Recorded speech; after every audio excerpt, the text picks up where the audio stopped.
Baik sahabat-sahabat jejak Rasul, kali ini kita akan membahas cerita kisah tentang Nabi Syuaib alaihissalam, yang mana Nabi Syuaib ini adalah keturunan Nabi Lut. Beliau diutus ke negeri Madian untuk menginsafkan penduduknya yang durhaka kepada Allah Subhanahu wa taala. Mereka menyembah berhala, menipu, mengurangi takaran timbangan, merampok, dan banyak lagi yang mengerjakan perbuatan-perbuatan maksiat lainnya. Pernah suatu ketika seorang kakek membeli sekarung gandum untuk keluarganya. Sampai di rumah kakek itu kecewa karena gandum yang ia beli mereka ganti dengan pasir. Ya Allah, Engkau Maha mendengar doa hamba-hambamu yang terzalimi. Utuslah seorang nabimu yang memperbaiki akhlak kaum Madian bejat, agar kami tidak lagi tertindas seperti sekarang. Begitulah doa kakek itu. Dengan sabar Syuaib berdakwah kepada kaum Madian. Wahai kaum Madian, berimanlah kalian kepada Allah Subhanahu wa taala, karena Allah lah yang memberi kalian rezeki yang melimpah ruah ini. Kata Nabi Syuaib. Kaum Madian tidak mendengarkan ucapan Nabi Syuaib. Mereka meninggalkannya. Nabi Syuaib pun meninggalkan kaum Madian. Ia pun pergi menemui pemimpin kaum Madian. Wahai tuan-tuan, belalah kaum miskin yang terzalimi. Tolonglah rakyat kalian yang kelaparan. Hukumlah para pedagang yang mengurangi timbangan. Apabila kalian menjalankan itu semua, rahmat Allah akan turun kepada kalian, ucap Nabi Syuaib.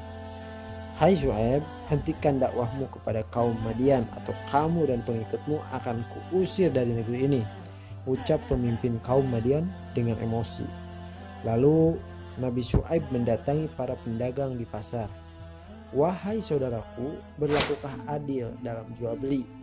Janganlah kalian mengurangi timbangan, karena Allah tidak menyukai orang yang tidak berlaku adil, ujar Nabi Syuaib.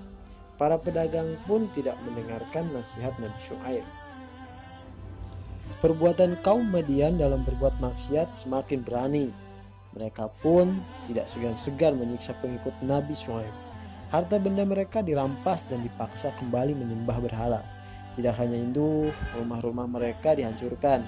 Nabi Syuaib yang melihat mencoba untuk memperingati, wahai kaum Madian, hentikan perbuatan kalian terhadap pengikutku. Allah akan menurunkan azab kepada kalian, karena kalian termasuk orang yang berbuat zalim, ucap Nabi Syuaib. Kaum Madian pun menantang ancaman yang dikatakan Nabi Syuaib. Hai Syuaib, datangkanlah azab Tuhanmu, kami ingin merasakannya, ucap kaum Madian. Allah memerintahkan kepada Nabi Syuaib untuk meninggalkan daerah Madian, karena Allah akan menurunkan azabnya. Kaum Madian bergembira karena menganggap telah berhasil mengusir Nabi Syuaib dan pengikutnya. Tidak lama kemudian Allah menurunkan azabnya kepada kaum Madian berupa awan hitam yang menyelimuti seluruh wilayah itu. Awan-awan hitam itu mengeluarkan api yang sangat panas, ditambah suara guntur yang menewaskan seluruh orang-orang kafir itu. Negeri Madian dalam sekejap hancur lebur dan rata. Begitulah kisah cerita Nabi Syuaib. Mudah-mudahan menjadi perhatian buat kita semua supaya tidak berbuat tidak adil. Terima kasih. Sekian. Wassalamualaikum warahmatullahi wabarakatuh.